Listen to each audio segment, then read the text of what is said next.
Hello, one and all. It's hump day, it's hump night. We're more than halfway through the working week, which means something to me. Hello, everyone. Who's already here? Lucas Trooper, Musical Aviator, Luke, Chris, hello. I was just doing a few last minute things. So I'm just making my non-alcoholic starter beverage. Mimsy's being a shit. Okay, cool. Messing around with the door. Why not? It's what she does. She was sleeping on this chair I'm sitting on, and she did not want to move.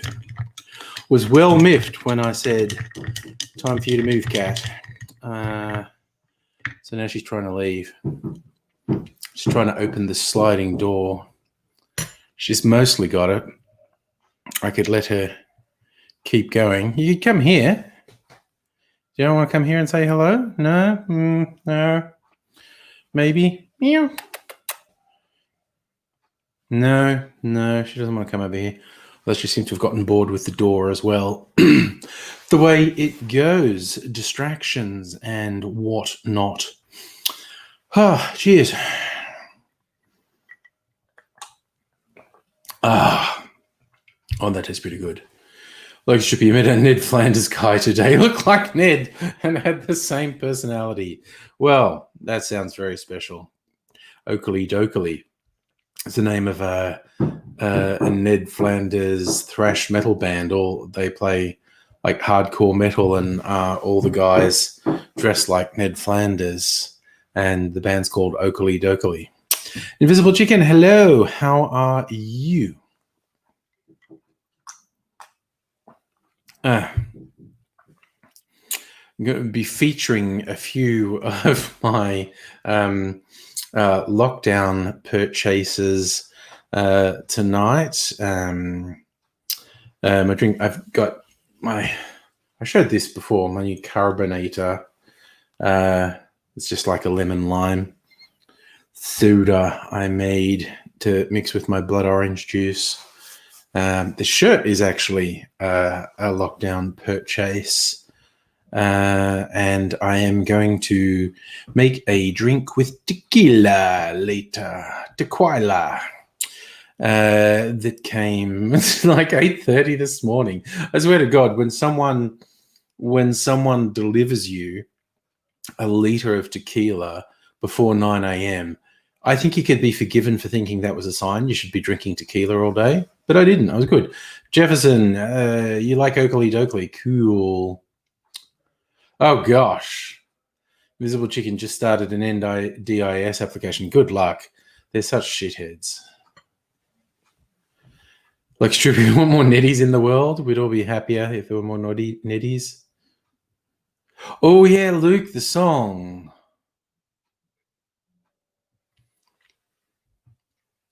There were a couple of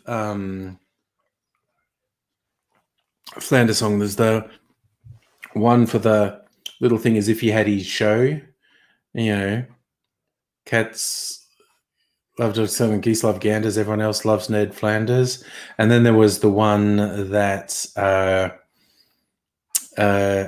David Byrne from Talking Heads helped Homer write. Well, Homer had already written a song about how much he hated Ned Flanders, and David Byrne helped him produce it. Yes, Chris, it's Vinyl Record Day. Oh, wow. You got 3 in today. I have not bought vinyl in a long time, so I do actually have some of my collection here to show off. Yes, okay. We seem to be getting a unanimous NDIS is shit. It was a very good idea, and the LNP have fucked it so hard, and they've done it on purpose. It's like every time some system is really shitty, the treatment of refugees, the treatment of unemployed people, the treatment of people with disabilities, treatment of pensioners, treatment of Indigenous people. And people go, how did they manage to get it wrong? It's like, you've got to understand, the cruelty is the point. They're making the systems cruel and awful on purpose. Pete, last vinyl you got was Agnostic Front about a month before lockdown. Very happy to find it. Nice. Oh, nice. Invisible Chicken, you've got a doctor, psychologist, and psychiatrist all giving evidence, which is nice. Chris, oh, you're very old school. Even got a cassette player. Go the whole way and get an 8-track. Oh, you're a Linkin Park fan. That's that. I think Linkin Park qualifies as retro now. Wasn't their big moment was about like 20 years ago? God, time just keeps moving on, doesn't it? Okay, well, Invisible Chicken, you've got all that support. Give it a go. I hope it doesn't sort of drive you to distraction, but yeah. It's your experience. Locust Trooper, NDIS, you call the hotline. First thing they say is, I can't help you with this. Yeah, okay. Yeah. Hey, Chris, you're only 30. You're indulging in some retro music now. Oh, you want retro? Look, what have I got here? I have 4 crates of vinyl, and it used to be in some sort of order. I don't think it is at the moment. This album, does anyone recognize that image? Wait a sec, I'll take it out of this plastic sleeve, which is too reflective. No, that's also reflective. There we go. Does anyone recognize that image? It is actually a very lo-fi image. It's a photo of a CRT TV screen. So it's not your imagination. That is actually a very low-res image. As friends of mine, actually, the Pineapples from the Dawn of Time, and their album Shocker, the one album they released. Classic songs on this was Love Song to Charles Manson, Charlie. And this is from 1987. Too Much Acid, although the album version is not as good as the single version. So, Too Much Acid and Your Mind Will Flip. Yes. No, Too Much Acid is a bad trip. Take too much and your mind will flip. Pete, you were thinking about doing video essays about albums loved in high school. See if you still like them, 13, 14. That's good, revisiting the music of your youth and deciding if you still like it or you wondered what the fuck was wrong with you 13, 14 years ago. And what else is in this one? Okay, so is this an album one? Aha. This may be the start of the alphabet, because at one point I had them all in alphabetical order.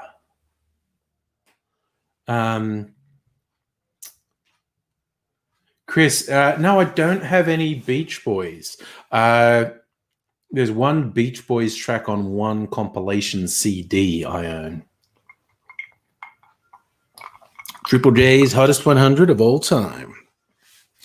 So if we start, we're starting with A, The Assembly. Oh no, this is my 12-inch singles. Okay. The Assembly, Never Never, sung by Fergal Sharkey, who was in another band that was sort of made it in the UK, and he had some hits later on as a solo singer, like A Good Heart these days is hard to find. That single I really like, Never Never. The music's done by Vince Clarke, who was originally in Depeche Mode, was half of Yazoo with Alison Moyet, and oh my god, what was the gay disco band he was in? L'Amour. I can't remember, but there was another outfit he was in over a couple of decades. He did a bunch of stuff. Oh, you know how I keep saying ostentatious is a hack, but I got his records. Yes, I do. I have put it this way. I have the 12-inch single of Australiana, which was and possibly still is the biggest selling comedy single in Australian history. But I also got the one that hardly anyone bought, the Phantom Rap. So, oh, geez, I bought some weird stuff. This is a good one. The Age of Chance doing a cover of Prince's Kiss. And this is green. Remember, my fucking webcam doesn't do green. This is green, and I mean bright fucking green. Fluorescent green. That is so weird. That looks grey is actually bright fluorescent green. Hey, Kirsten, how are you? And Pugwash, hello. Undertones, thank you, Pugwash. I thought someone would know it. That was Fergal Sharkey's first band. They were almost a ska band. The Contemporaries of Madness, anyway. Pete, I do not have any of the KLF on vinyl. KLF are pretty funky, though. Good party music. What's that? Oh, this is my inner bogan. The Angels. This is probably one of the earliest bits of vinyl I still have. When I was in high school, I was into the Angels, Australian rock band. This is a couple of their. Well, that's a 12-inch EP, live EP. They were very good live. And this is one they released in the 70s called Out of the Blue. That's probably really rare. I don't know. Ugh.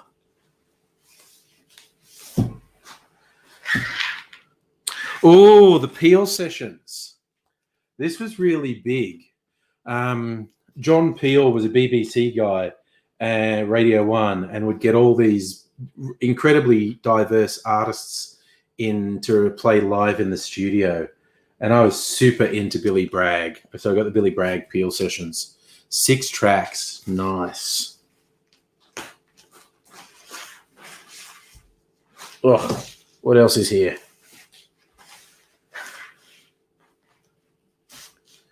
Oh, God, this is an obscure one. Johnny Batchelor from the Drop Bears. Yeah, I think he's a New Zealander. It's one of those New Zealanders who moved to Australia. Oh, what's this? Jesus, I don't think I even know what this one sounds like. This is from another indie ABC indie release, Cooking with George. The Great Outdoors and Poles Apart. I have no idea what that sounds like. Isn't that weird? I have no idea what that record sounds like. Oh, this is a good one. Colorbox. Colorbox. Does anyone remember Mars, Pump Up the Volume? The main people driving the sound of that were the twins who do the music for Colorbox. 12-inch single, nice. Dance track. Ugh. Where was I up to? Billy Bragg, Colorbox, Cooking with George. Oh, it's a slightly different vibe. Lloyd Cole and the Commotions, Rattlesnakes.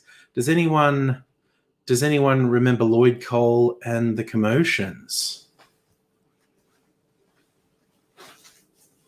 Quite like Lloyd Cole. Okay, what have we missing? Miguel Leach, hello. Ha!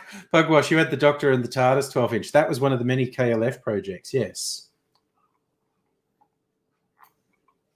They released that under the name The Time Lords. If you want a weird story, see if you can find out the story of the KLF and how they were confused and confounded by their success and wealth when they just kept having these huge hits in the 90s. And they burned £1 million. They literally made a big pile of money and set it on fire. It's a weird story. They're weird people. Heine, download Discogs, scan the barcode if you want a price guide. Oh, good call. Yes. Kirsten, I think they may have raised almost 20K on the COVID-19 EAD. Nice. Nice. The insulting the host one. Pete, you've got some classic Angels. No Exit. That is one of their classic albums. Yeah. Pugwash, I would eventually get to XTC. It would take a while, but I could get to XTC eventually. Luke, I still didn't hear any details about the shooting outside the White House. I have no idea what happened. I know it happened, but I have no idea what happened.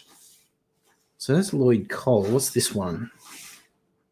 Oh, another C, The Color Field. Thinking of You. Sort of proto-emo stuff. Contemporaries of The Cure.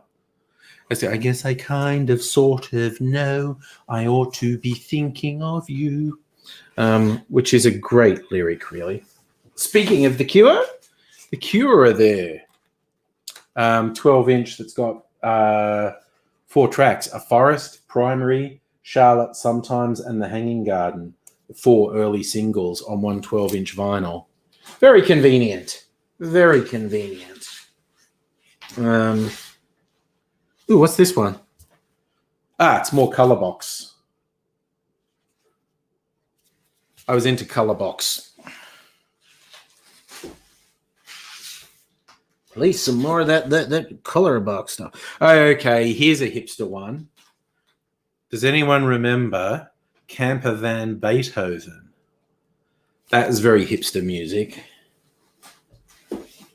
So much hipster music.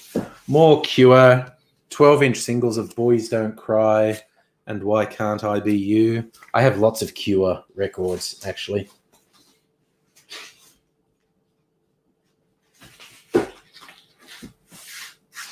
Colourfield. Speaking of The Cure, Dinosaur Jr.'s cover of Just Like Heaven, which I really like. I really like the Cure song. I don't know if you'll be able to see this. This is etched vinyl. Can you see? Yeah, I think don't cough on the vinyl. That side's not playable. Sometimes you get laser etched vinyl that is playable, but that's actually etched into the vinyl. It's not playable as like an unplayable B-side. Again, possibly quite rare. I don't know. First edition and all that. Ruku saying, if there's no Kate Bush or NIN, you're going to be upset. Definitely. Oh, is there 9 Inch Nails vinyl? See, this is all 80s. 9 Inch Nails, I was more into them in the 90s. I don't know if I've got any 9 Inch Nails vinyl. I've got a couple of albums, but I don't know if I've got them on vinyl.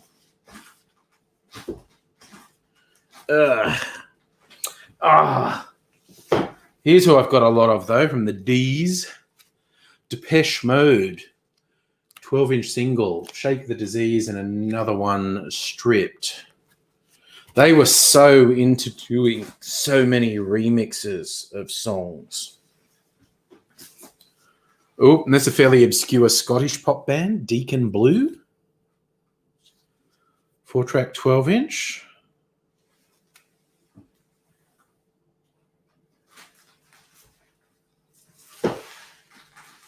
Who's this? More Depeche Mode. It's called A Heart. I think that's a double 12-inch, actually. So these, I've got, oh God, I could be such a hipster. This is, you can't really see that because of sort of bubbly, the cover on it. But Martin Stevenson and the Dainties, Boat to Bolivia. So much obscure, wanky stuff in here. Ooh, it's about time I had an obscure, wanky Australian one. Died Pretty. Next to Nothing. This is such a good EP, 4 tracks. 2 of them in particular, Ambergris and Planing Days, are very good. But it's from 85. Again, possibly quite rare. I don't know.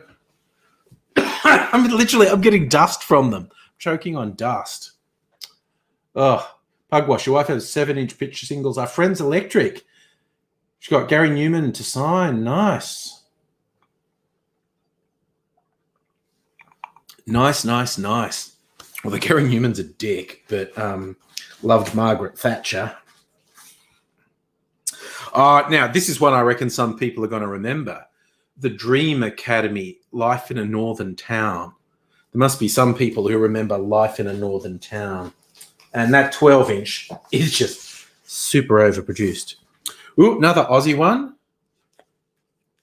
Do Re Mi. 12-inch single of Idiot Grin. Their biggest hit was a song called Man Overboard.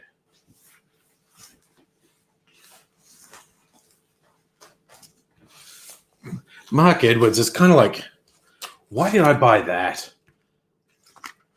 That was like a no-hit wonder guy. I don't know why I bought that. Not into him.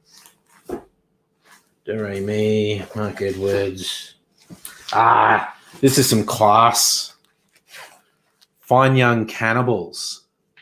Most famous for Johnny Come Home, was it called? I really like this one, Blue. Blue being the colour of the Tory party. It's talking about how the Tories destroyed England. And this is a weird... I've got a few gay disco records. Flotsam Jetsam, an Australian band. I actually saw these guys support Queen. I've seen Queen live. And Flotsam Jetsam were the support act. So an EP they had called Horror Box. And there's also... I often put two in the one sleeve to save sleeves. And another of the singles called Show Me. The closest they had to a hit in Australia was a song called 100% 1 Second Love. And now we're moving a long way away from the gay disco to You've Got Fetus on Your Breath. I have a few Fetus records. This is a 12-inch. I've got a couple albums and a couple 12-inch singles. This stuff is just like jackhammer to your head. It's like, A, I wish I had a record player out here. B, I wish I could play music on the stream without getting pinged for copyright.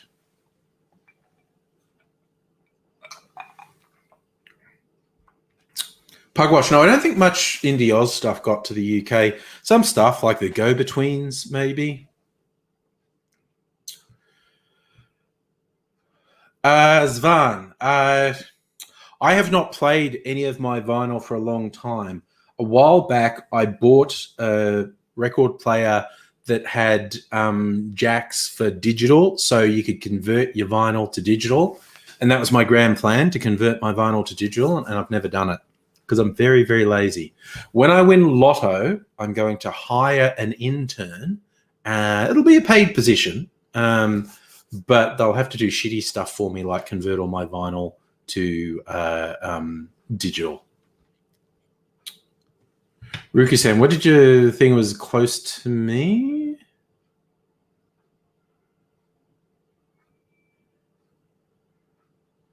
Peter, I don't have Disintegration. Disintegration's an album, and I do have the album Disintegration. Heine wants to know about the Queen live experience. Pete, you're in Queensland. If you're in Melbourne and we weren't locked down, maybe.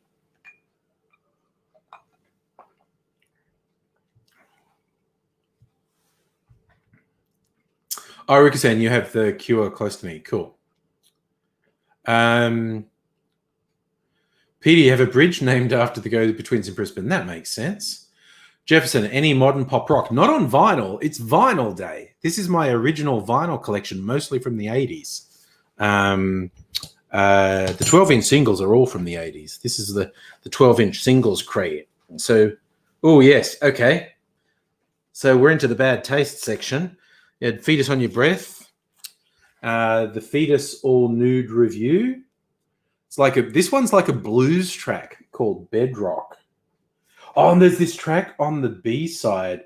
They actually got a bunch of tracks on the B-side, but there's an instrumental that's weird and atonal and arrhythmic, and it's called Diabolus in Musica. It's supposed to be a particular cadence of music that will summon the devil.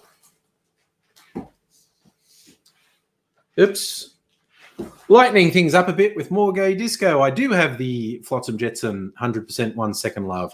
That is such a good little pop song. Oh, and this is their beautiful ballad, Distraction. That's really quite beautiful. Oh, look, I've still got more Fetus in here. Lighten the mood, darken the mood. Scraping Fetus off the wheel. Ramrod, which is probably my all-time favorite Fetus track.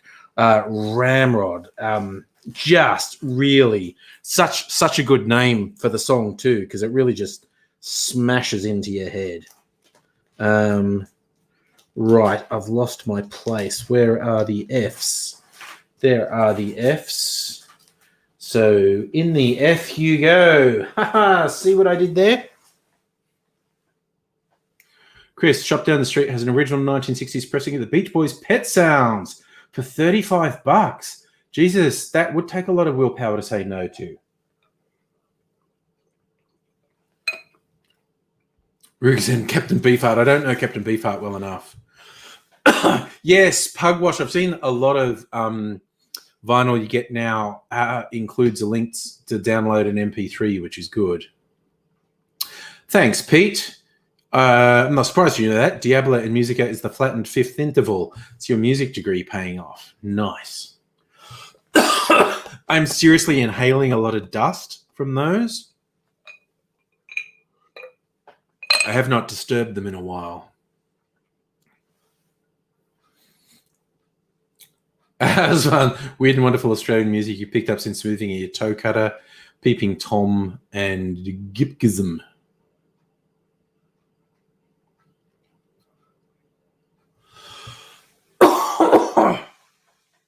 Ruka saying, Google the cover for Trout Mask Replica.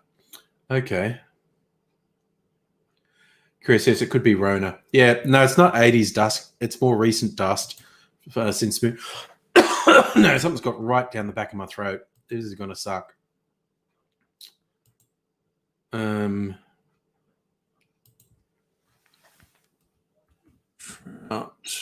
Mask Replica studio album by Captain Beefheart. Yeah, he's got a trout face. Fair enough. Oh, God, I hope I'm not going to be coughing all night. Oh, sucks. Sucks. Ugh. Proper 80s dust would be cocaine. What was I up to? I was up to the Fs. Fetus.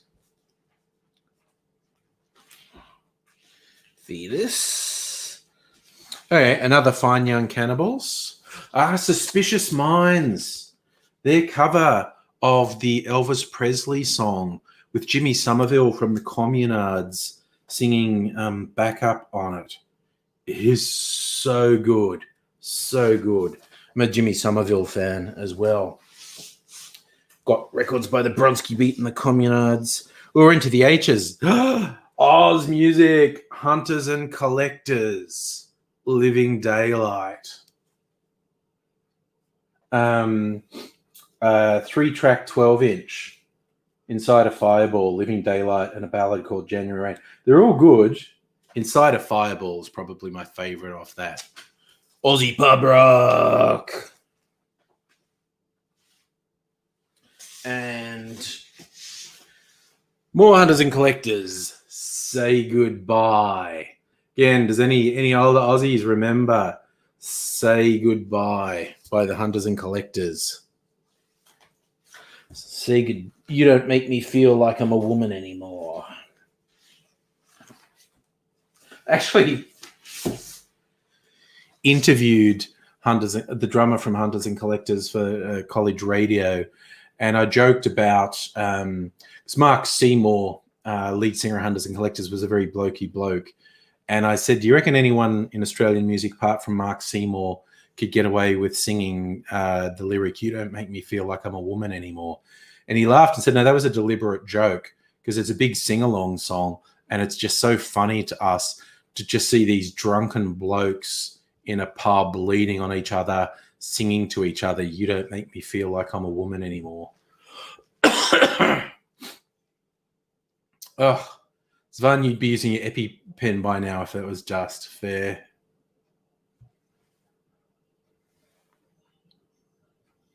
Ooh, Pugwash. You got an old Electric Light Orchestra out of the blue picture disc. I have some picture discs.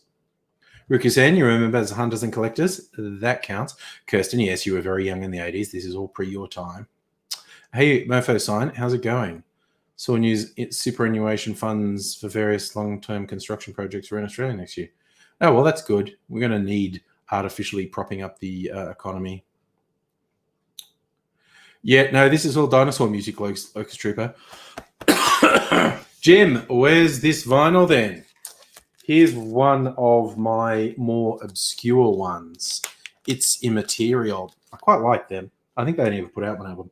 Oh, God, here's a weird disco thing. I actually had this to literally play at discos. Carol Hitchcock, a one-hit wonder, with like a disco-fied version of the old Motown song, Get Ready.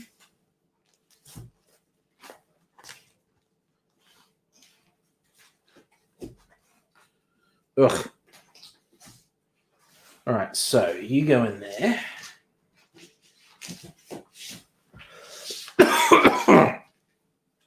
Ugh. No. Wait, these are out of order. It should be H-I. I think some are out of order here. Oh, because we're still in the Fs. Look, it's Frankie Goes to the Bank. Oh, God, I have to pour another drink. I'm dying with this fucking dust. Yes, I have Two Tribes by Frankie Goes to Hollywood. There you go. Okay, this is the most kitsch Australiana I have, and I love it. It's Mark Jacko Jackson, the 12-inch version of I'm an Individual. He was a famous Yobbo football player. He's a very funny bloke. That's a picture of him being silly on the football field. He's very funny. All right. Jesus. All right. If I can fucking sort this out. F.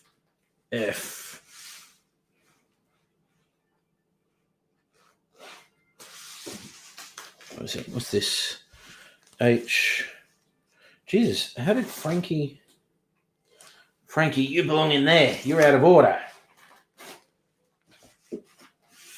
Is this? Oh, it's I Start Counting. Nice cover design, I think. These are sort of English things. Oof.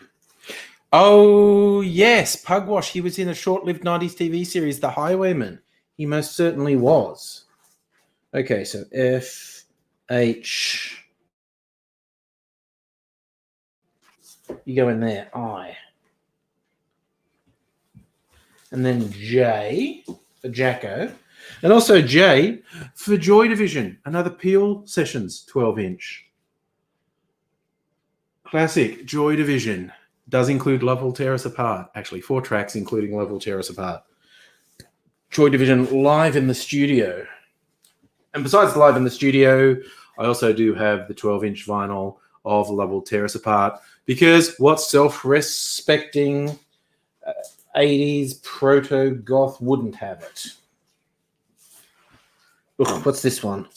Some more classy stuff here. Killing Joke with their track 80s. They're sort of post-punky, still punky pop. I like Killing Joke. Oh, and I've got some Kraftwerk. Didn't even remember I had Kraftwerk, actually. Music Non-Stop by Kraftwerk. Couple came out at once here. What's this one? Oh, my God. King Kurt. Weird psychobilly band from the UK. Most famous for a track called Destination Zululand, which is very hard to get, but this one's called Rack and Ruin. King Kurt is back again, back on the road to Rack and Ruin. That's the K's. Went to M, Midnight Oil, Armistice Day.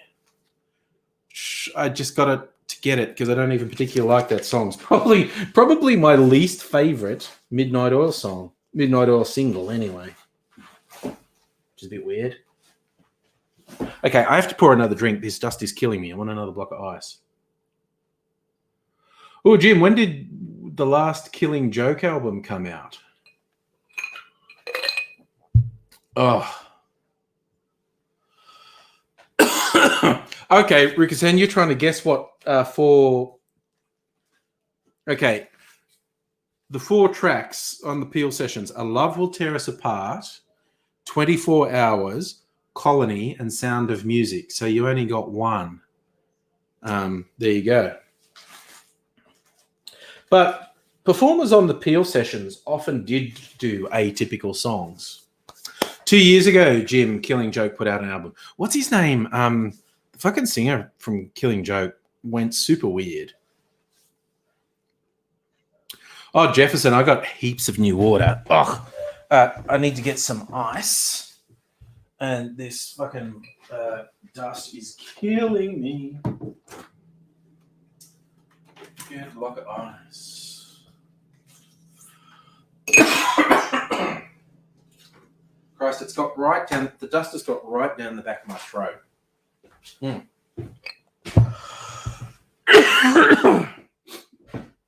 Oh, more of this stuff. 2015 was when the Killing Joke album came out. Like a strip, do I have 90s stuff? I do. I have a bunch of stuff. That's him, Jim. Jazz Coleman. Yeah, he went all kinds of weird and alienated and possibly fired the other original members. There might be some 90s vinyl in here. But yes, I definitely have 90s CDs. But it's vinyl day, not CD day. So I'm only showing off the old man vinyl. Yeah, Black Metal Heart, that's a fair call. Lots of singers reach peak ego and go super weird. That is, I think Jazz Coleman got into numerology and whatnot. But, yeah. Ruxan, I only really got into Happy Mondays retrospectively. Luke, there's probably a CD day. Alex Tripper, I reckon I do have some programs on CD-ROM around somewhere.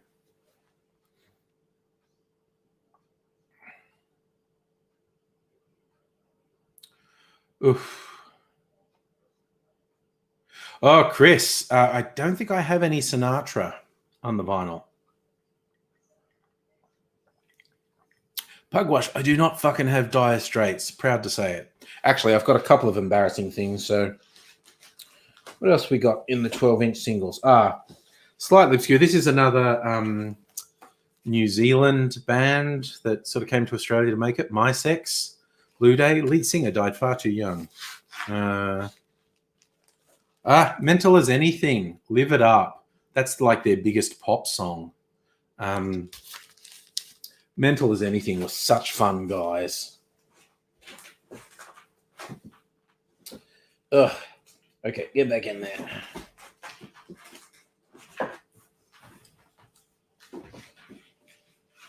Okay, still in the M's. Some Midnight Oil. One I actually like, The Dead Heart. There appears to be two of them. Why are there two of them? One must be someone else. That's weird. There's two of them. But The Dead Heart, that's Midnight Oil I actually like.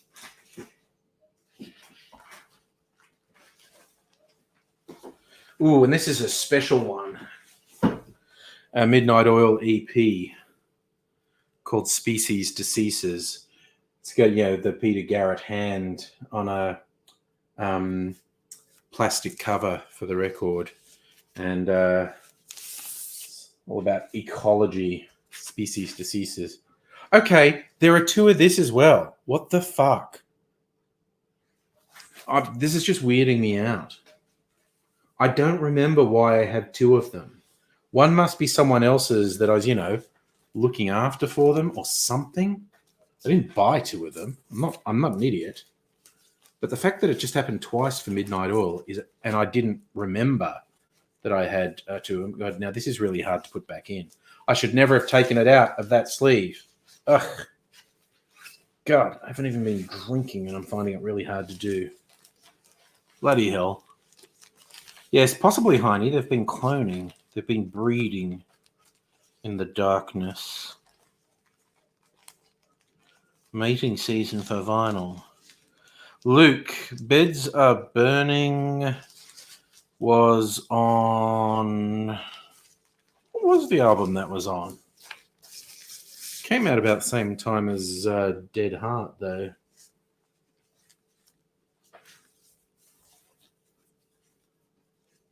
Pugwash, your wife has a Beatles album. Ooh, mono pressing. Was it Dad's? No, not worth millions, but I'm sure a lot of collectors would like it. But yes, that's the rarity, an original pressing in mono. Okay, finally got the fucking thing to go back in. Jesus. That's more trouble than it's worth. What else is here? Ooh, I mentioned this before, actually. Color box. The people behind it were Behind Mars. Who remembers Pump Up the Volume? That was a big hit. That was probably the first top 40 hit that relied heavily on sampling. Jim, thanks for that. Diesel and Dust was the name of the Midnight Oil album that we were trying to work out there. And this one, The Men They Couldn't Hang, kind of a knockoff of the Pogues. This one, that cover of Greenback Dollar. Probably their best track was called Iron Masters. I quite like that one. But again, it was very hard to get. What else we got? Madness. Later in Madness's career, a lesser known track, Uncle Sam.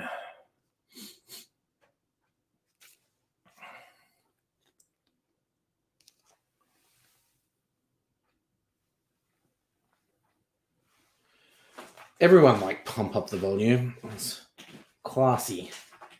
What else is in here? People asked about New Order. Here's the first of my New Order 12 inches.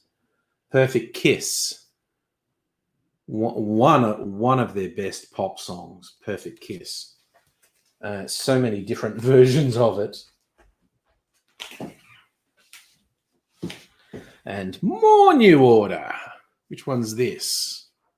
Bizarre Love Triangle. That was probably their biggest hit. You know, that every time I see you falling, get down on my knees and pray. And another New Order 12-inch, Shell Shock. So I have a lot of New Order. But to hit the New Order, do I have any more? Yes, I do. Touched by the Hand of God. Jim, I'm not sure if Blue Monday was a bigger commercial hit. It may be the more archetypal song. Ooh, now some Aussie stuff. Not Drowning Waving. This is one of the Not Drowning Waving was one of my favorite Australian acts, and this is one of the weirdest things they ever did. Little King. But yes. Ooh, I pulled out two. Ha! Look, classic Proclaimers, 500 Miles. Yes. Cheesy pop music. I love it. Wait, where's I up to?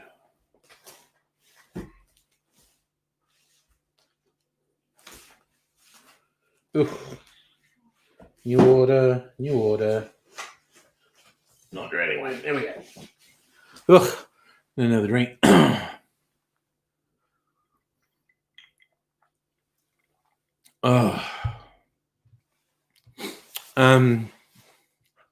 Well. Oh, yeah, Pugwash. Proclaimers had much better songs than 500 Miles. I've got several Proclaimers albums. Some of their album tracks are just brilliant. New Order biggest hit.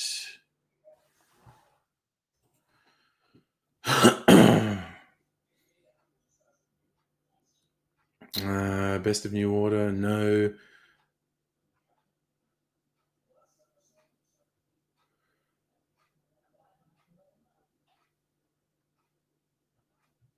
I think it's just showing people's preference. Oh, New Order's here. Okay, biggest hits in Australia. That will be very different to their biggest hits in the UK.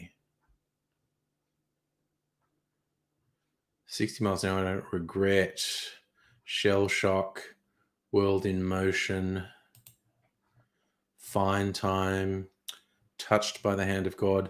Blue Monday was only their 4th biggest hit in Australia. Might have been their biggest hit in the UK.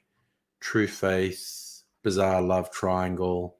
That's interesting. The re-release of Blue Monday. They re-released it in 1988. That was their biggest hit in Australia. So actually, yeah, I'll wind back. If you count the re-release of Blue Monday, that was probably their biggest, yeah.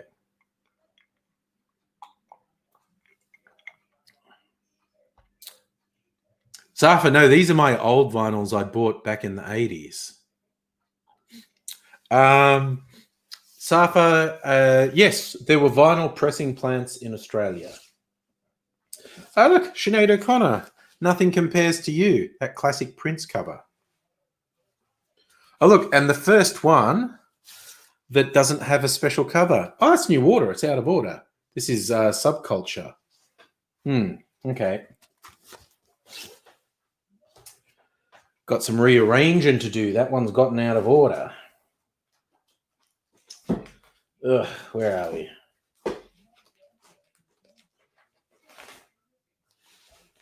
Okay, a little bit out of order. Ugh.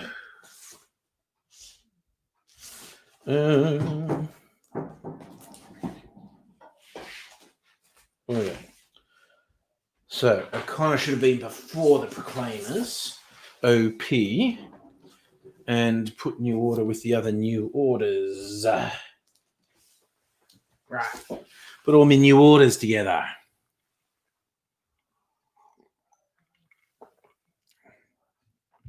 Jim, you think World in Motion would have been almost a big hit? Because that was the one that was for the World Cup, yeah? It was one of their biggest hits in Australia.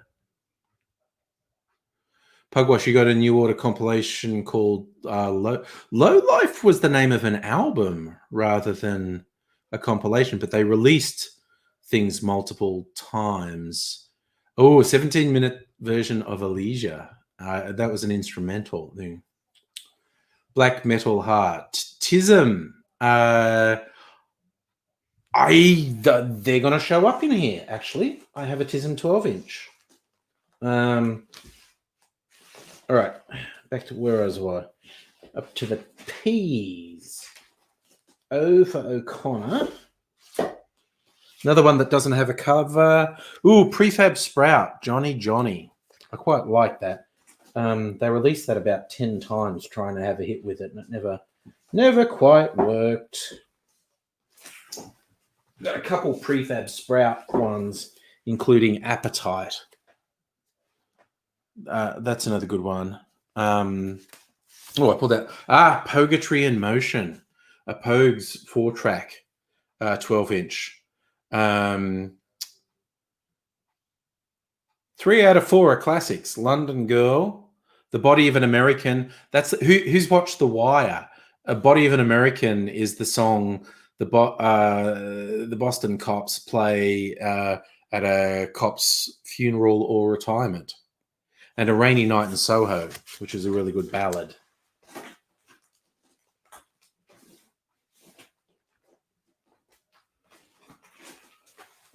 Now this is a classic bit of Oz 80s. Painters and Dockers, Die Yuppie Die. Love that one. Die Yuppie Die. Oh, yeah. They've got a reproduction of a ransom note. That text on there. Someone stole a Picasso from the National Gallery as a protest against the niggardly funding of the fine arts. And they threatened... there was a ransom note with a burnt match in it. They basically threatened to destroy the Picasso.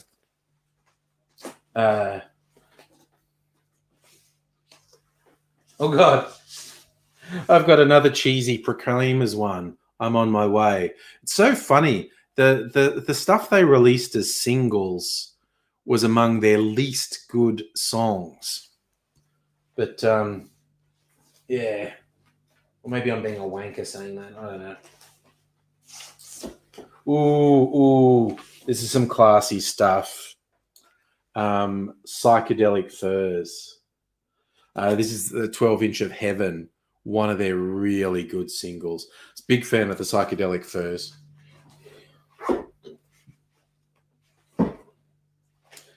Oh, looks like we're out of the P's, into the R's. One we've been discussing on the live streams before, the Revolting Cocks, the 12-inch of Beers, Steers, and Queers. So, yep, some hillbilly metal in this one.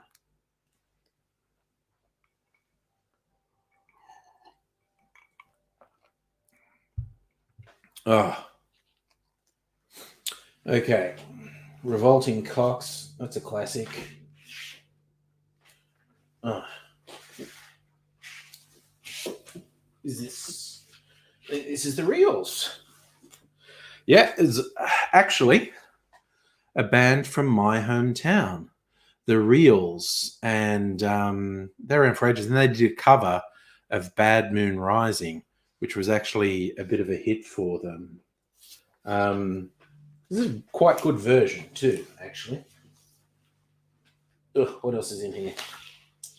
Oh, another Australian sort of dancey act, Rock Melons.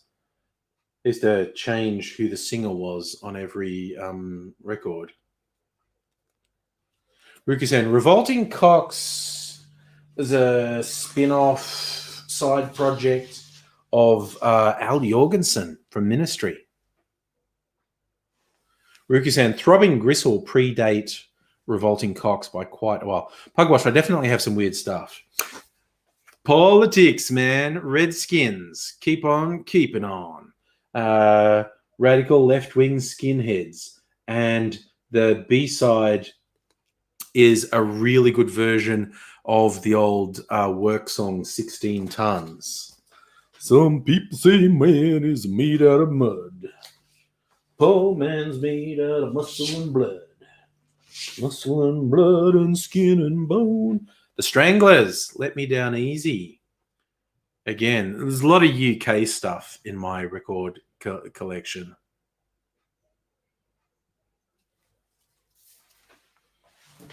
A lot of UK stuff. It's what hipsters in the 80s were into. Stuff from the... Sonic Youth. A limited edition EP Sonic Youth put out on possibly their only Australian tour. They toured with Nirvana. And Nirvana's EP was called Hormoning, and this one is called Whores Moaning. So I think that's probably a rarity. Oh, here's one of my fun novelty ones. 10-inch single, Soundgarden. I didn't buy this. I was not into Soundgarden. God, this has got a really complicated fold-out thing that I'm not going to do. Someone's asking about 90s. Soundgarden, archetypal 90s. Again, this is possibly quite rare. I don't even like Soundgarden. Someone gave me this. What do we got? Oh, this is one of my favorite 80s. Shriekback. Shriekback were a fun, weird band. It's an EP I think they put out for when they toured Australia. This is all live. Very good. And that's a different 12-inch single, Fish Below the Ice, by the same as Shriekback. Really sad I never got to see them live, actually. Ugh. But I got a lot of their records. Oh, and I've actually got a Smiths 12-inch with Morrissey the Fuckwit. But it's a good song, Ask. And on the B-side, Shoplifters of the World Unite. Morrissey, why did you turn into such a piece of shit? And what we got? More Shriekback. A song called Mercy Dash. And the ultimate Shriekback song, Nemesis. which they somehow managed to work the word parthenogenesis into a song lyric. Big Black Nemesis, parthenogenesis. Oh my God. Okay. Super cheesy Australiana. Not as cheesy as Jacko's I'm an Individual, but this is Skyhook's Hooked on Hooks. If people remembered like Hooked on Classics, this is like a mega mix of Skyhook songs. I don't even remember if I bought that or if someone gave it to me. Seems like a weird thing for me to buy, but... Oh, look, it's finally one without a special cover, but it's a good 12-inch. The Sweet Bird of Truth. That's a very good one. Oh, God, and this is a completely obscure, no one ever heard of them even at the time, Australian act called Tomorrow's Review. Yeah, that's really obscure, and not in a way that anyone cares. Just like literally no one ever heard of them. Okay, here we go. No, what the fuck was that? It's an empty sleeve for some reason. I'll put it in here. I paid $5.99 for this. This blank white vinyl with no description on it at all is Tism. This is serious, Mum. This is 40 years. 40 years of living and death. That's all that's left. So that's a Tism 12-inch. Gotta love the. This is Johnny Marr from the Smiths is in this lineup, actually. So the Beaten Generation. It's like when he was really pissed off about Thatcher. This is what you used to pay, $3.99 for a 12-inch single. That's what they retailed for back in the day. That's not a sale price. That's a normal price. Oh, more obscure. But these guys were good. Tall Tales and True, Up Our Street. This is an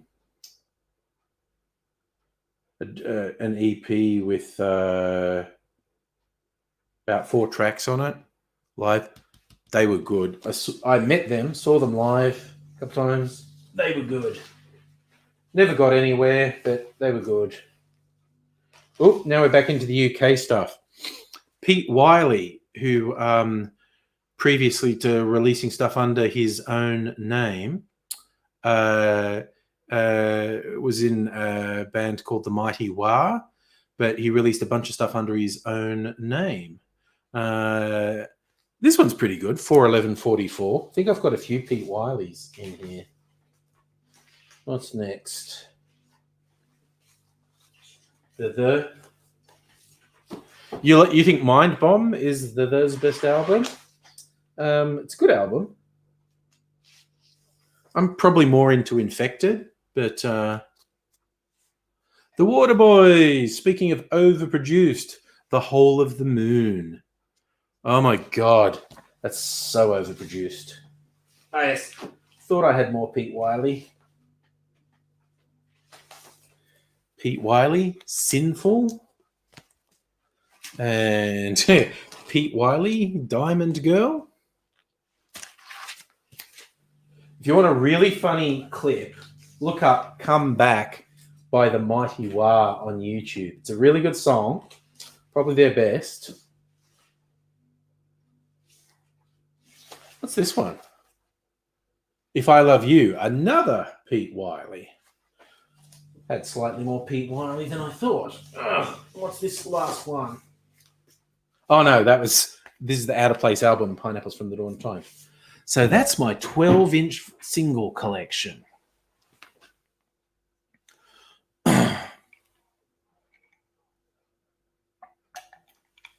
I've got to try and wash the fucking dust out of my throat. Oh, Pugwash, you missed the big gatefolds in the artwork. Yes, I admit I do as well. That was always a special part of an album, the artwork, the big artwork, and if it was a gatefold, even better. So, are you guessing UK bands were more popular than US bands in the 70s? Depends what you were into. If you were, this is all 80s stuff. if you were into indie stuff in the 80s, it's very, very English, hardly any American. Those American stuff was very uncool, in fact.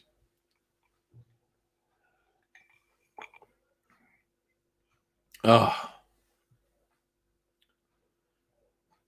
Oh, God. Okay, I think I've washed the fucking dust out of my throat now.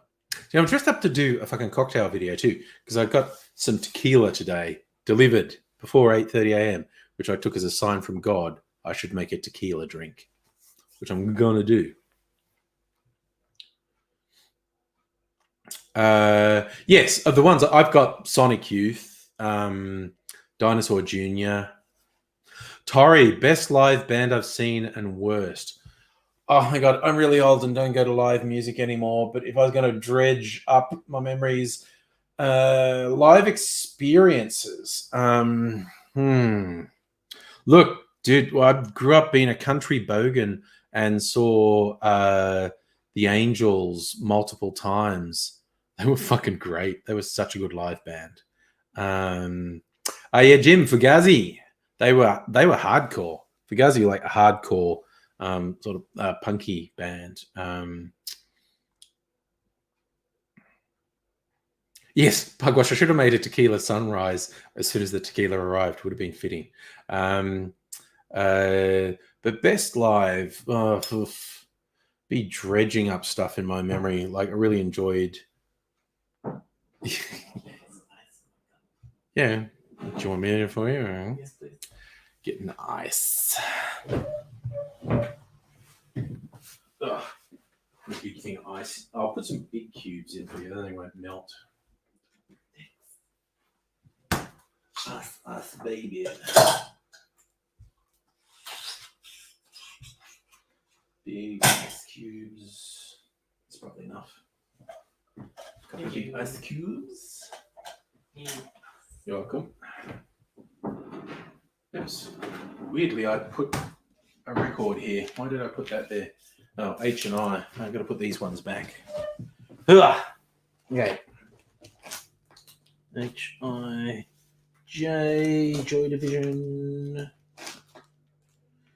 I start counting. H, I. You two go there. There we go.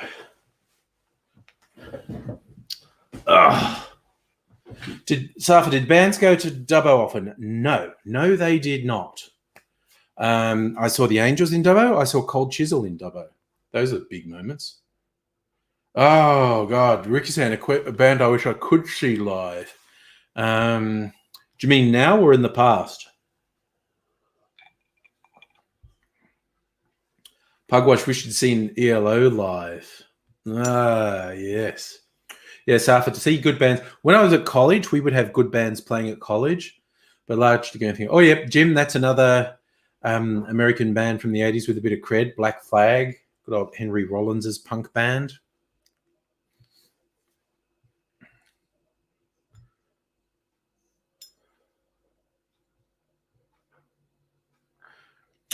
Either or, number one on the bucket list. Well, as I mentioned, going through that, a band I really like that I got a bunch of their stuff on vinyl called Shriekback. They were apparently just incredible live, and I never got to see them live, and I was very disappointed by that.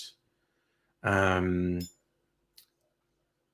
there someone I would want to go and see live today? See, I'm fucking old. The live music doesn't excite me very much. I mean, there's lots of new music I like. I'm so fucking old. I never think of live music with excitement anymore. Oh no, Jim, you turned down a ticket to Queen at Nebworth in the 80s. I saw, Heine wanted me to talk about Queen. I saw Queen in the Sydney Entertainment Centre. And the whole thing is why I went. My sister was like the biggest Queen fan, and they were coming. So she got tickets to go with a boyfriend. And really late in the piece, the boyfriend refused to go. I don't know, it's too queer for him or something, which was fucking ridiculous. So my sister's like, well, God damn it, you're coming with me. I think I had to pay for the ticket. Anyway, I went with her to see Queen.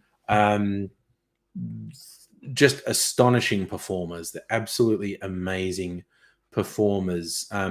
If you've never seen them live, but if you've seen the movie Bohemian Rhapsody, the bit Freddie does to the crowd, it does call and response. He just goes Dale, and the crowd goes Dale, Dale, Dale.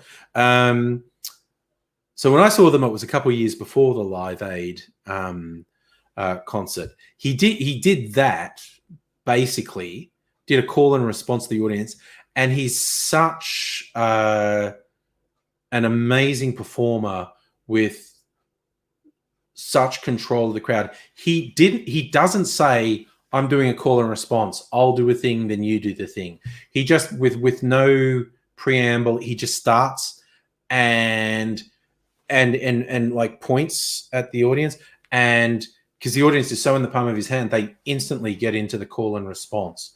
Like, he's just an amazing performer. Yeah, it's like Queen's not my favorite music, but they're pretty goddamn amazing performers. Tori, Freddie Mercury's a vocal hero. He was an amazing singer. So for what year did I see them? It probably would have been about 86. Jim, yeah, 87. Actually, let's look up Queen Australian Tour. 1985. There you go. It appears Queen toured Australia in 1985.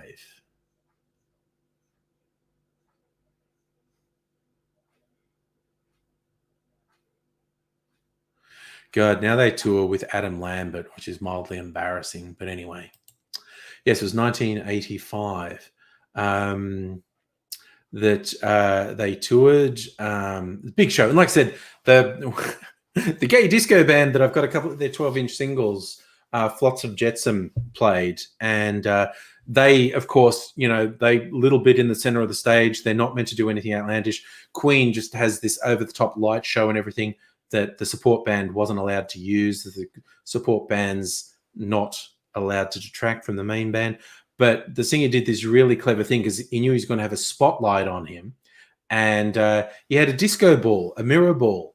And for one of the songs, as he's singing, he just held it up and spun it while he was singing. And so the mirror reflections played all around the audience. It was very clever. It was a really nice effect. It was very, very simple. Rugu saying, you didn't see Black Sabbath before they called it a day. Good Lord. You did see Gunners and NoFX. Wow, okay. Stella, good evening to you. Lux Trooper, what year was the AIDS concert? I don't know. Kirsten, you got free tickets to see Coldplay, and it was a great show. Chris Martin's a good performer. Yes, I've heard that, actually. But Pugwash, you saw Saxon once, spandex and all. Yeah, there are a lot of spandex with Saxon.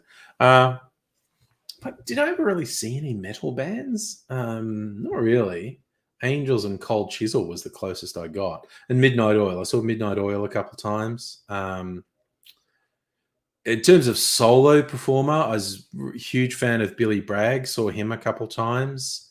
But even just little local bands. I used to go to local bands when I was in Sydney who had like residencies. There was a band called the Sweets of Sin at the Sandringham in Newtown.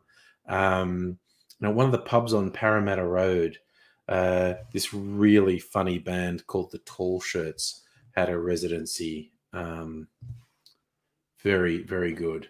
Oh, there you go. It was on 13th July, 1985. There you go. Oh, Pete, you saw Sabbath's last tour. Made you very happy. Nice. So Live Aid was 85. So I must have seen them just before the Live Aid concert. Ruki-san, you survived a wall of death when you saw the Veronicas. Wow. Oh, wow, Jim. David Bowie at the Phoenix Festival, early 90s. That would have been good. Who else? I was trying to think, because I haven't seen that many big bands. The Pet Shop Boys. I really enjoyed the Pet Shop Boys show when they came to Australia. Now, because the Pet Shop Boys, the majority of the music when they're playing live is pre-recorded, but Neil Tennant was singing live, and that was really enjoyed their show. Ruka and Veronica have no business being as good as they are. Oh dear! Oh my god! Pugwash Alvin Stardust. Holy shit! Oh my god! He played the BMF show in England, a big biker event. Yeah. Ooh, Jim, you missed Pink Floyd in Prague. Damn, what year was that? Because, of course, the Pink Floyd experience is very different in different decades. Only you could bribe the gate staff. Oh, dear.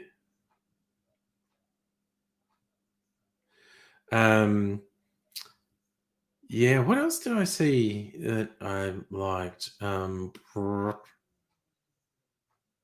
This is so long. Oh, in all seriousness, one of the last live acts I probably saw was the Avalanches. And that was when they released their first album, Since I Met You. So, like fucking 10 years ago. And it was the funniest thing because a friend was visiting from Sydney and said, "What do you want to do?" And he said, "Oh, man, because the Avalanches were from Melbourne. He's going, I'd kill if we could see the Avalanches live." And we hadn't planned for it. And I go, "Oh, God, you'd be lucky, mate." And I looked up and they were actually playing. They were playing at Revolver on Chapel Street. So went and saw the Avalanches live, which was fun. Jim, okay, Pink Floyd in 94. Okay. No, not exactly their prime, but the show probably would have been good. Oh, Jim, The Damned are good live. Okay. Very old school. Kirsten, your best story seeing Oasis for $50 at a festival, but getting your leg peed on by an absolutely maggoted guy in the mosh. Oh, my God. Yes, the dangers of festivals. Basically.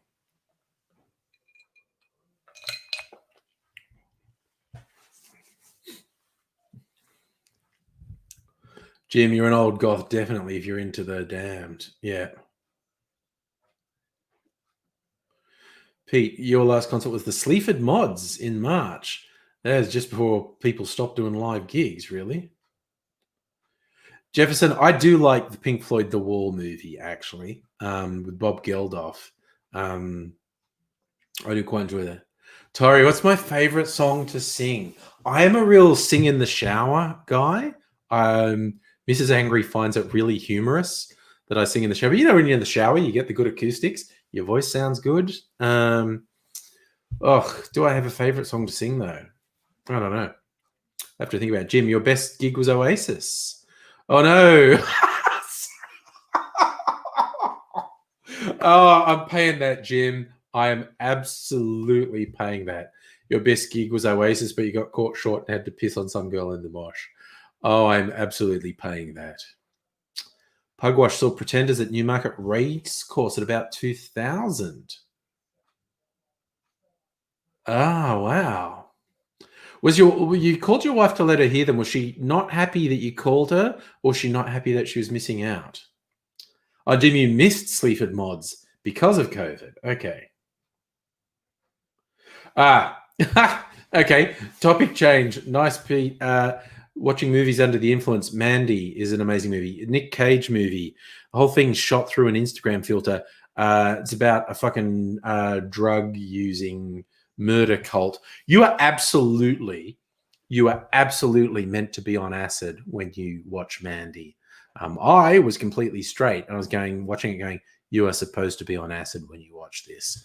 And I'm not saying that in a derogatory way, and I'm not saying it in a joking way. I'm saying I believe that to be literally true. The filmmaker would tell you, yeah, you should be on acid when you watch this. Just because of the visuals. Safi, your mum was going to a concert that got cancelled because of the fire smoke. Yep, and we thought that was the worst thing. The fucking fires. They weren't good. They really weren't good.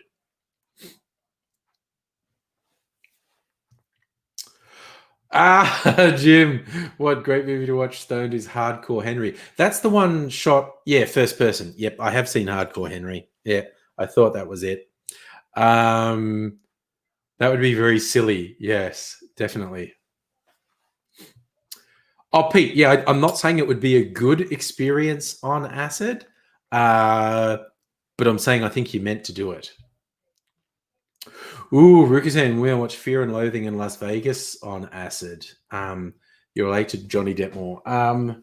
Yeah, it's a very difficult book to film. They did a reasonably okay job in that. Pugwash, yeah, the fires did go out in about March. The fires were finally under control in March. Ruki-san, oh, you don't want to watch Naked Lunch on acid? No. Do we know when curfew ends? Curfew, the initial state of emergency was 6 weeks. We'd be really lucky if we get a significant relax. The curfew might go after 6 weeks, and probably will want businesses to open, but it's all very risky and dodgy.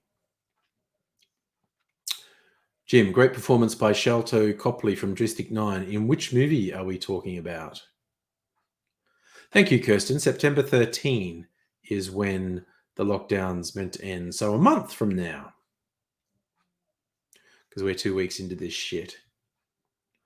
Jefferson, another Nick Cage film, Dog Eat Dog, which is messed up. Yeah, Nick Cage makes weird fucking films, basically. Jim, a friend of yours watched Akira on mushrooms. Broke him for psychedelics forever. Yeah, no, Akira is another one designed for psychedelics. Just that trippy as fuck animation and the way it melts and morphs and shit like that. Rick said, how am I surviving super hyper mega lockdown? Well, I cheekily put the bins out just before coming on here. So I almost broke curfew.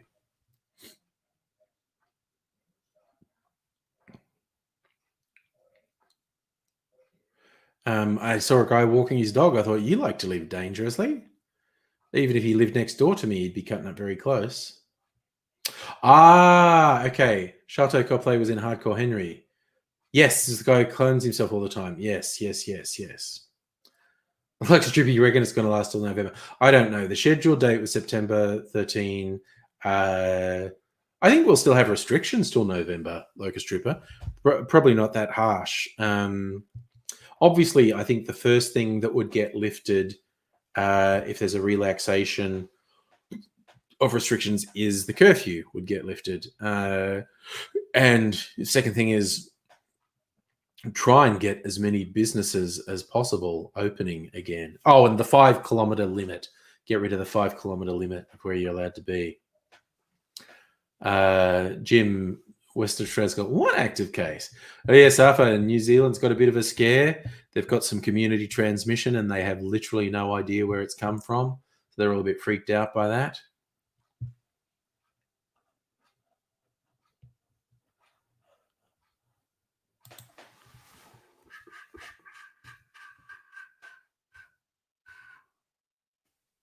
Funny, I didn't know the guy's name, Sholto Copley.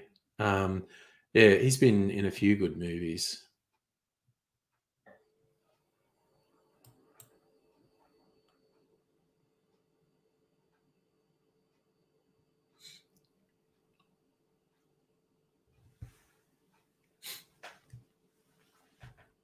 Yes, well, Locust Trooper, rising cases being arrested. We're now getting like 300-400 cases a day. Hopefully by the end of the week, which is only 2 more days, but hopefully we continue to see downward trend. The average has been trending downward for 2 weeks. Hopefully that continues. Jim, Withnell and I stoned. I've watched Withnell and I 20 times. One of my favorite films. Never stoned though, so who knows? Stoned or drunk? I don't think I've even watched it drunk. I think I've always been completely sober when I watched Withnell and I, which is funny because it's not a song. It's a movie about alcohol and drug abuse. But Stella, Transport Workers Union threatening to boycott Clive Palmer over his shitfuckery in Western Australia. Clive Palmer's the fucking worst. The absolute fucking worst.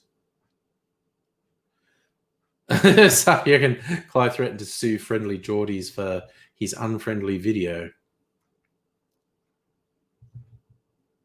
Yes, Clive Palmer is the absolute fucking worst. He's a piece of shit. I'm not saying I want him to get coronavirus and die, but, I'm not going to lose any sleep if that happens. Not going to lose any sleep at all. Hey, it's fucking 9:30. I'm going to make my tequila drink because I'm going to do it as an experiment, and it's going to be as a tribute to Schrodinger because it's Schrodinger's birthday.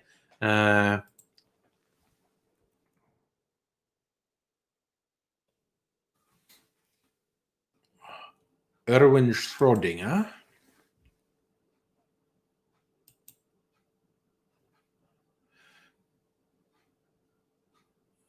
illustrates the problem of quantum mechanics applied to everyday objects.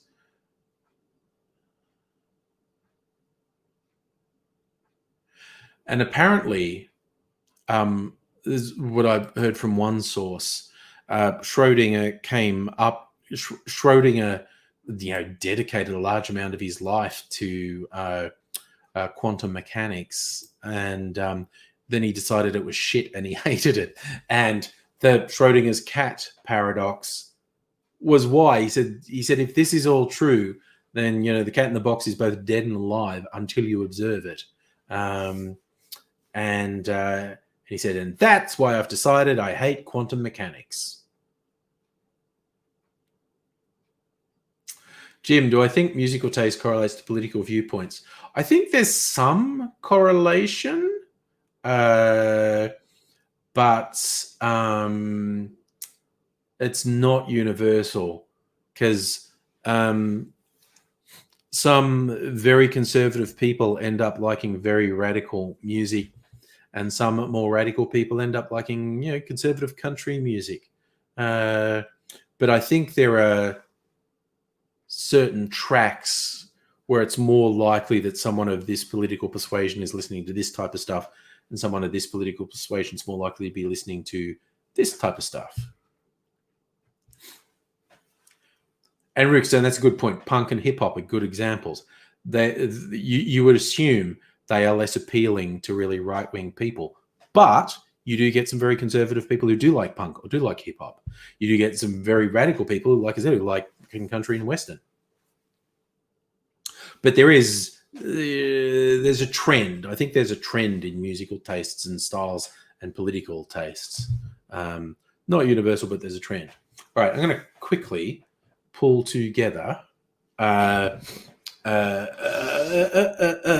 video for my tequila route.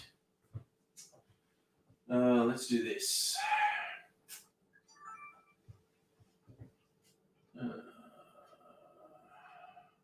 That should be right. Let me check. Yes, that's right. I should adjust this so you can still see me while I'm doing this shit. Hey, how y'all doing? Right. So I want.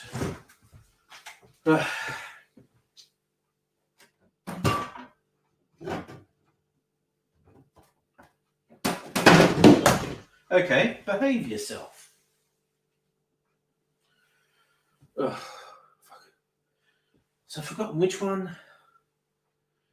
one's lime juice and which one's lemon juice.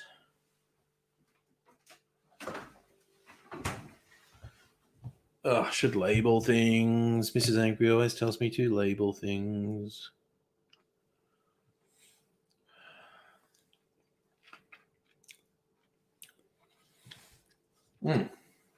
Okay. What's this one?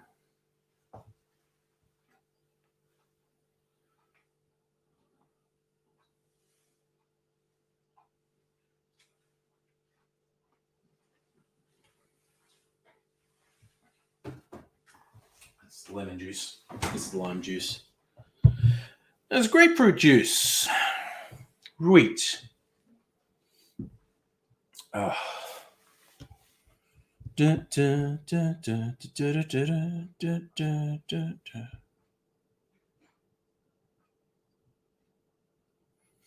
Okay, let me. I'm just going to look something up.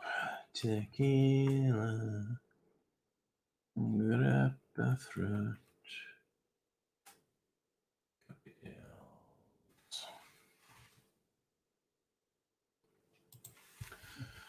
Ba, ba, ba, ba. So this one, I found one a bit earlier that I wanted to try. Yes, it's got elderflower in it as well. So, tequila. Da, da, da, da, da. Okay, so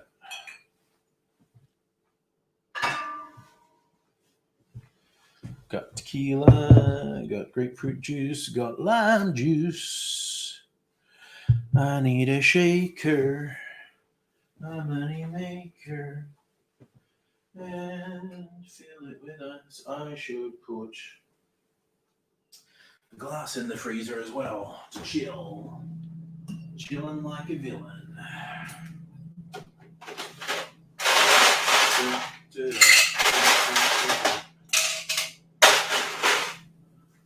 Because I've just got the song Tequila stuck in my head because I'm talking about tequila.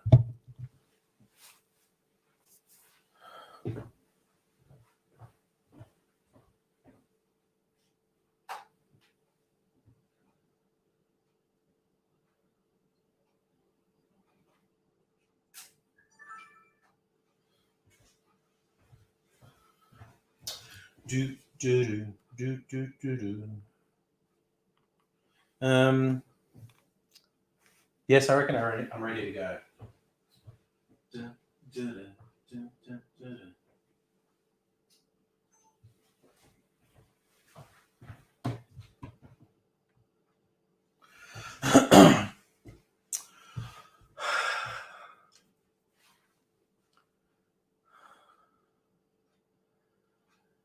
G'day, cocktail lovers. I hope you've been keeping well. I am still in the early stages of a pretty extreme lockdown here in Melbourne. 8 p.m. curfew, can't go more than 5 kilometres from my house, only meant to go out for absolute essentials in terms of food, etc. And while I think keeping the old cocktail supplies is essential, I've been doing a bit more online ordering than usual, trying to keep it to local distilleries, to help local business, because that's way it's not alcoholism, it's supporting small business. But it's not all local. For instance, if I want tequila, I have to order from something that's not local because legally something is not tequila unless it's made in a particular part of Mexico. I know there are some Australian distillers making an agave spirit, which, you know, is an approximation of tequila. I haven't tasted it. The reason I bring up tequila is because I bought some tequila. It arrived at my house at like 8:30 a.m., a very early delivery. And I personally think I deserve kudos for not taking that as a sign that I should just be drinking tequila all day. I did not drink it. It's been waiting. So, yeah, I was wondering, where will I get an inspiration for a cocktail? It came in the form of a very early morning delivery of tequila. So I am going to make a tequila cocktail. The other half of the inspiration, I was looking for sources of inspiration as I make this. It's Erwin Schrödinger's birthday, the great thinker, the proponent of the Schrödinger's cat paradox that you've probably heard of. I'm not going to great details, but it was him explaining elements of quantum mechanics, which he'd spent a long time studying. And apparently it actually pissed him off. But he's saying, like, there's this whole thing where there's an absolute contradiction. It's like a cat in a box. If you're worried about cats being dead, there's a cat with food and it's either eating the food or not. But I think the traditional one was a cat with poison, and the poison's either spilled and killed the cat or not. But when the cat is in a box and you can't see what state the cat is in, and with this aspect of quantum mechanics, because if the cat is in there with a bowl of food, the cat has both eaten the food and not eaten the food at the same time until you open the box and then you see the cat and the food are in one state or the other. Pretty weird stuff, but, you know, it's had a fair influence. Even people who don't really understand it will make references to Schrödinger's cat. And so, not so much making Schrödinger's cocktail, but as with Schrödinger's cat, that it's both dead and alive, or both fed and not fed, I'm going to make a cocktail I've never made before. So it's both a good and a bad cocktail until I taste it. If I don't taste it, it will forever be both a good and a bad cocktail. It's the act of tasting it that will change its state into being one or the other. Deep thoughts, deep tequila thoughts. And no, I have not been drinking tequila prior to doing that. That's probably enough preamble. Let's get into it.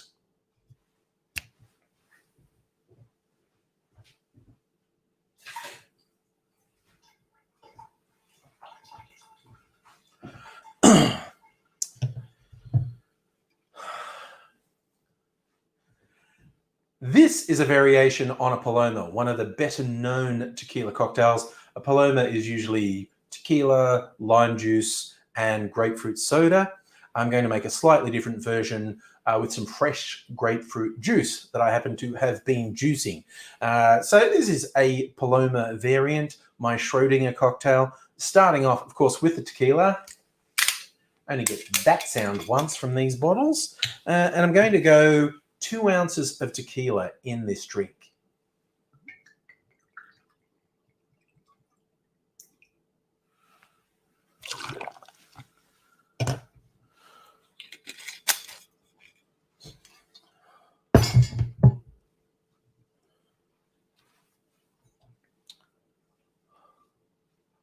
I'm also going to add half an ounce, 15 mils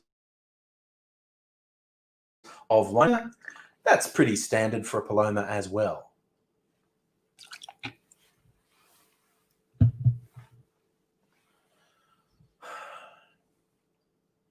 Now we're getting into the first of the variations.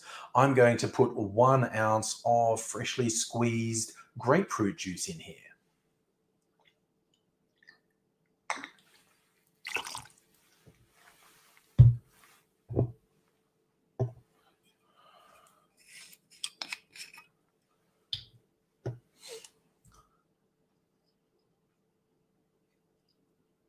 Another variation, put a bit of sweetness and varying the flavors a little. I'm going to put in 3/4 of an ounce of elderflower liqueur.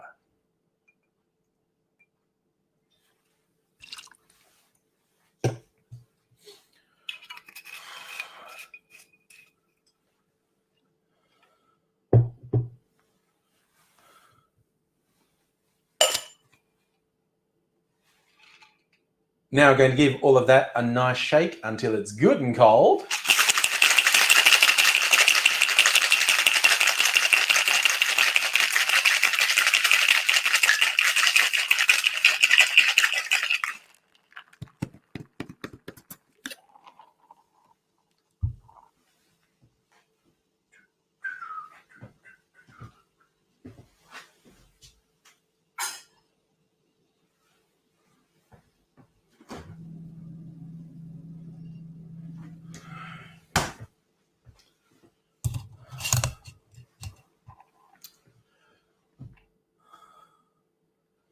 I'm not going to bother to fine strain this because I fine strained the juices earlier and I don't mind if a few ice shards get in. So I'm just going to use a Hawthorne strainer to put it into a coupe that I have been chilling in the freezer.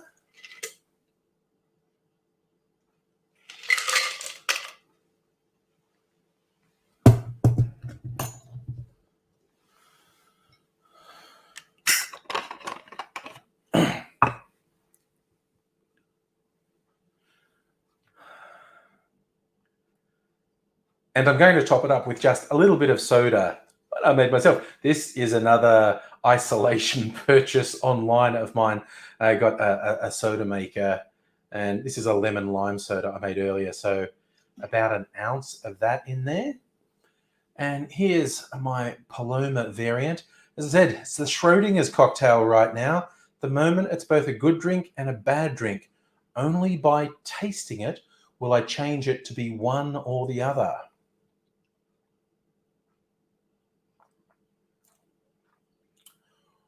Ooh, I declare it a good one.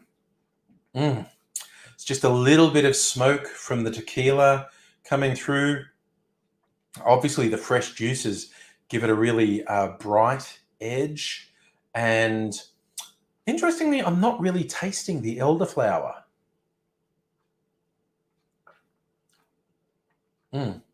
Maybe the elderflower is just helping make sure the tequila doesn't totally dominate it. But it's basically your tequila, your fresh juice.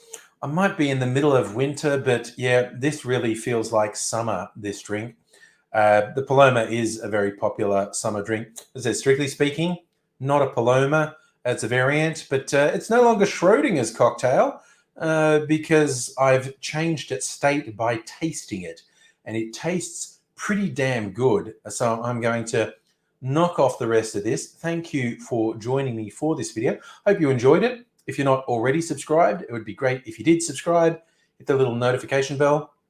Maybe tell your friends they're missing out. They should come along for the ride as well. And yeah, let me know if you think I was really brave for not drinking my tequila at 8:30 this morning. Friend did suggest I could have made a tequila sunrise, and that would have been apt. And I wish I thought of it, but I didn't. So I've got my Paloma variant, and I'm happy with this. I hope to see you again soon. For now, I'll just say cheers.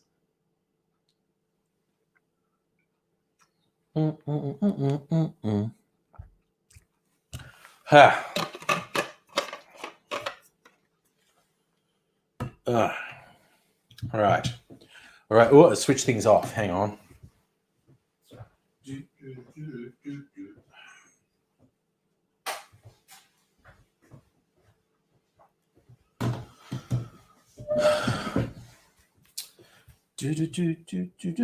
Tequila. It's very good that I resisted singing the tequila song while I was doing it. It's very hard. It's all I'm thinking of. Oops. Let's do that. Go back, see what rowdiness has been happening while I've been away.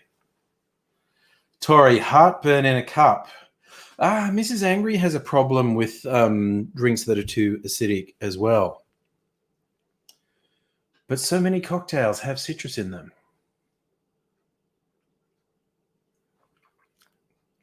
Oh, it's actually pretty good.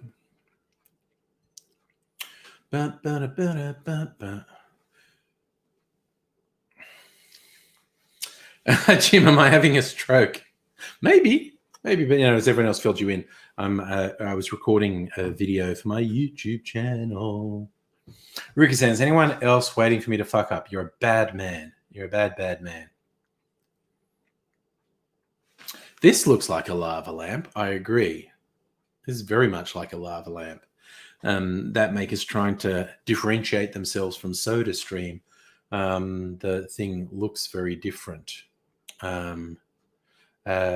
Also, it's unlike SodaStream, which if you do anything but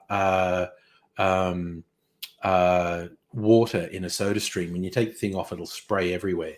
This one, they proudly say you can carbonate anything because there's a special attachment that has a safety release valve. So you can release the pressure slowly. So, technically, I could just carbonate a whole bottle of tequila.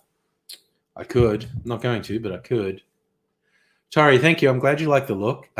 Yeah, I kind of stumbled into this. First couple of videos I did for my cocktail channel, I was just wearing casual clothes.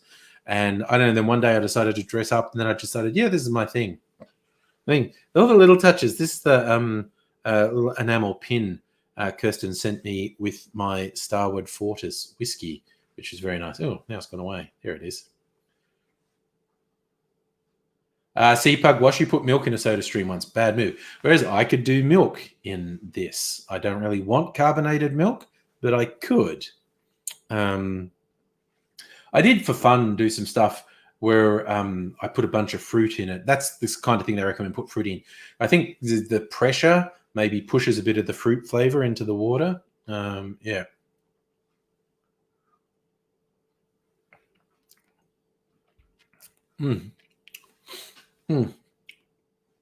It is very citrusy. Grapefruit juice and lime juice. I don't drink that much tequila, but I like variation. So making something different every now and then is good. What I'm really looking forward to, I'm supposed to get some stuff from Applewood this week. And that stuff I'm going to want to try out. I'm going to want to make videos of both their new finger lime gin, excuse me, and yuzu sweet vermouth. Definitely going to make a Manhattan with the Starward Fortis whiskey and the yuzu sweet vermouth. Australian in Manhattan, which AIDSy decreed is a drink called That's Not a Knife. Jefferson, I think children with disabilities deserve better in school. I think probably most children deserve better in school. But yes, kids with additional challenges need all the support, and they don't always get it. Speaking of AIDSy, no one's asked, but I finally found out from his boyfriend. He is, in fact, in hospital again. He was, and the reason is he's very cognitively confused at the moment. And that's why I hadn't heard from him for a week, because he wasn't actually sure what was going on around him, and wasn't answering his phone to anyone. And so, yes, boss of the house went and checked on him, and he was in a very confused state. And I was like, okay, big guy, time to get someone to look after you. So he is, in fact, in the hospital, and who knows how long he'll be there, because I don't think he's in a very good state at the moment. I don't know if I get the actual massage. Was there any more detail in that? He said he was too confused. And of course, no one can visit hospitals at the moment, which will piss AIDSy off even more. Part of the lockdown is no visitors in the hospital. And this will make AIDSy very pissed off. But he does have a phone, apparently. So hopefully he will be feeling a bit better and maybe talk on the telephone at some point soon. So at least he's not dead. So I always tell him, like, dude, if I don't hear from you for a couple of days, I start to think you're dead.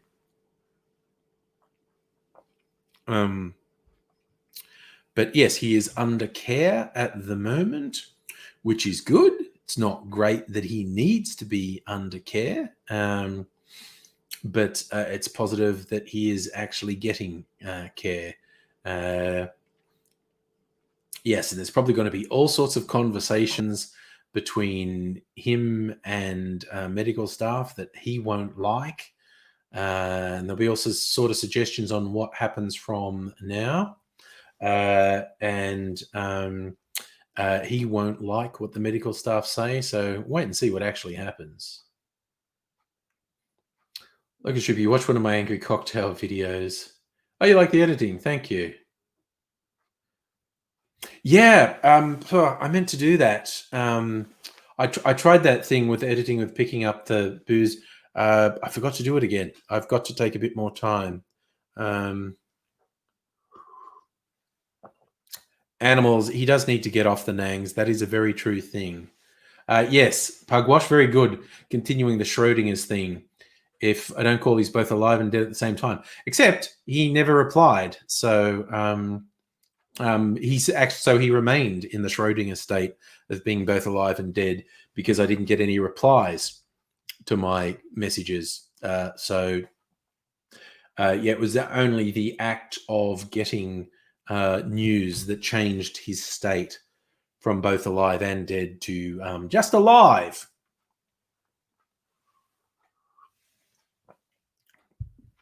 Yeah, animals that actually get off the nangs will be one thing that the medical staff will be saying that he won't be happy about. I think AZ is of the opinion he should be on more medications, not less. And it's the opinion of medical staff that he should be on less medications. So that is an ongoing challenge. Alex Trooper, it was a minor miracle AIDS made it to 50. I think basically no one, including him, thought he would make it to 50, considering the 20 years of absolutely absurd health challenges he's had. So, yeah. Yeah, and Stella, there is also the case of AIDS actually being one of the undead as well.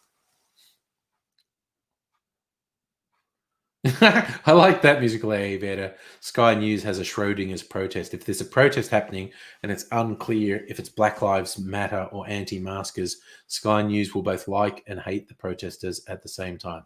Animals, good. Thank you for sending best wishes. AZ always likes knowing that people are thinking of him and sending their best. If and when I get to talk to him, I will let him know. Who knows? I don't know how long he'll be in hospital. It's very indeterminate. He might be there long enough to have his iPad working, and he might join us, or might get him on the phone one night and just talk to him for a bit. So, yeah. So Pugwash, I got an air pistol. Realized I had some of those canisters around the garden. Looked like a part. Because you had the compressed air canisters for your air pistol. Yes. Looked like you've been doing the nangs. Jefferson, Sky News shouldn't be a free-to-air channel. I didn't think it was. I thought it was on Foxtel. But anyway. Like it's true, but they wish they were Fox News. They fucking suck. Yes, Kirsten, if he gets his device, we can be on it. So we will see when we hear from Jon Aidsy. But yes, at least, well, it's like Schrodinger's news. It's both good news and bad news that he's in hospital. It's good because he's getting care. It's bad because he was in the state where he needed care. So, yes, it's like Schrodinger's hospital stay. It's both good and bad. See, Murdoch Press is dead weight on the neck of the country. Oh, yeah. No, the Murdoch Press is fucked. Oh, there you go, Locust Trooper. Fun fact, Sky News is free on the Foxtel Go app. Gross. Yes, I think you're right, Musical about it. Sky News was on big screens at like stations or airport lounges or something. Look, Locust Trooper, you can download the Foxtel Go app and watch Sky News for free, and you're still paying too much for it. Basically, they're just the biggest pack of fuckwits. They suck so hard, not in a good way. They are just very, very bad, very bad. Oof. So yes, all right. I'm glad because I was weird and unmotivated. Well, I wasn't feeling bad, but I was I was unmotivated to make a cocktail video last night, so I'm glad I sort of got a vibe happening and did it tonight. And I think it's anticipation, because when I get my other booze deliveries, hopefully later this week, I'll be really motivated. There's at least 2 videos in that. Like I said, if I get the sweet vermouth, I'm going to make a Manhattan. And I get the finger lime gin, I'm going to make a cocktail with that. They actually had a cocktail specially for it on their website, a finger lime gin Ricky. Locust Trooper, I would agree that 7, 10, and 9 are not much better than Sky News. I literally never watched them. I cannot remember, and I don't just mean the news. I can't remember the last time I watched something on the commercial channels. I occasionally watch something on ABC. I occasionally watch something on SBS, and then I watch a lot of the streaming services. Actually, a lot is an exaggeration. I haven't been watching that much. What I've been doing a lot is a lot of streaming. I've been spending more time with you fine people than almost I have been on TV. Although I did watch season 2 of The Umbrella Academy and enjoyed it. And there's a few shows that have been on for ages that I'm just kind of working my way through, like Brooklyn Nine-Nine and Schitt's Creek and Peaky Blinders and Ozark. There's a new one on Prime called Upload that I've been watching, and it's entertaining. Jeffson, the people on the project and Studio 10 should be fired because they don't know what they're doing. The people on the fucking morning shows, not just on 10, all of them, should just be put on a boat and pushed out to sea. But yeah, I don't watch the project, so I don't know. So.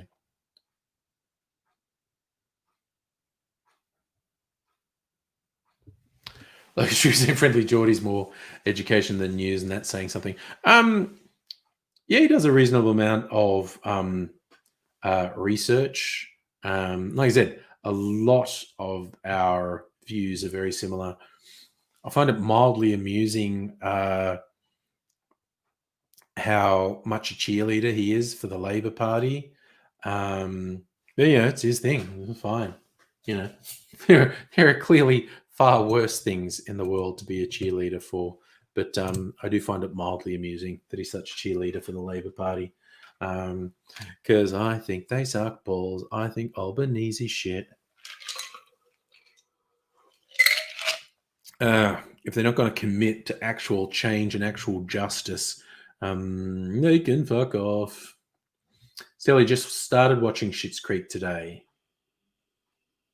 Yes, I agree. It's a good, relaxing show. You don't have to be hyper focused. Making flat pack furniture, perfect. But yeah, Schitt's Creek, particularly over the seasons, I think I'm just on season 3. It's a lovely show. It ends up being it's very funny, but it ends up being quite heartwarming. See, Bill Shorten suck fucking balls too. I cannot believe Albanese is worse than him. I really can't believe it. I thought Albanese was an old lefty and was going to fucking shake things up. And he's just been all, maybe if we just really like the Liberal Party, but not exactly the Liberal Party, people will vote for us. It's like, get fucked. Yeah, okay, I'll be on that, Stella. I miss Julia Gillard. It's astonishing. Julia Gillard was more effective leading a minority government than Tony Abbott was leading a majority government. Like, he's such a fuckwit. He managed to fuck everything up while he had a really significant majority, just because he's such an asshole. And Gillard got more done in a minority government than fucking Abbott got done in a majority government. It was weird. Yeah, RC, somehow Albanese's worse. He doesn't make Shorten look any good. Shorten still looks like shit. Lucas Tribby had a long YouTube comment fight with friendly Geordies about Labour. Row, yep, he would fight that, definitely. Yes, Music Later, that famous system crash of Tony Abbott when his head just wobbled and he couldn't deal with the fact this interviewer wasn't doing what he wanted him to and kept pressing him on a question. It was hilarious. Yes, RC Albo is such a disappointment for Gen X. What the fuck happened there? Oh yeah, Safa, Abbott was the fucking worst. Abbott is a terrible, terrible person. Absolutely terrible person. Fucking friend to pedophiles. It's just fucking sick. Abbott just worships power. Abbott's obsessed with power. And when when you have power, he's the type of person who's like, you can't do anything wrong if you have power, because power is an innate good in and of itself. He's fucked in the head. Like, Scummo is just a liar, refuses to take responsibility. He's typical. Scotty from marketing is the best fucking nickname for him, because he epitomizes the bullshit that is marketing. Just all surface level and slogans, nothing of any substance, nothing of any meaning, nothing of any value. Scummo is the fucking worst. He's just a piece of shit, and he's a liar and a coward and fucking weasel. He's such a fucking weasel. It's 10 o'clock already, Mickleach. I spent an hour talking about my 12-inch singles. I didn't even get into the album. That was one crate of 12-inch singles. I've got 3 crates of albums and a box of 7-inch singles somewhere. I'm not actually sure where that is. Be in the garage, I think. Yeah. But yes, Stella, was you not the same? Labor's feckless. That's a very polite way of describing Labor at the moment. Yes, they're not out to actively fuck the workers like the Libs are, but they are fucking. They are just weak as piss. The fact that they won't stand for anything shits me. They're just weak as piss. Jefferson, you want Shorten and Abbott in a fight? I think Abbott would win. He's scary fucking fit. Like, he's older than me, and he's scary fucking fit. I mean, you got to give him that. He is frighteningly fit, and he did do a bit of boxing back in the day. I think Abbott would fuck Shorten up in a fight, something chronic. Anywho, that's a fun thought to leave on. Abbott punching Shorten in the face. No. I might hate Abbott, but I'd have to admit he'd probably punch fuck out of Shorten. But anyway, that's a cheery note to end on. Political fisticuffs. Alrighty. I got so involved in other things tonight. Still didn't do an Angry Bunch. Tomorrow, Thursday night, which is very close to Friday. Might have a drink or two tomorrow. Might invite people. But anyway, worst comes to worst, Friday night shall be party night again. And Saturday night is not date night. So that can be another party night. There you go. So take care, one and all. We live in weird times, and we need to be nicer to ourselves and nicer to people who deserve it, not to arseholes. See people bemoaning, why did the cops fucking violently arrest that anti-mask fuckwit? Oh, because it was an anti-mask fuckwit. They needed to be violently arrested. Fuck them. Anyway, good night, one and all. You are fabulous people. Hope to see you again soon. Look after yourselves. I'm going to go to bed.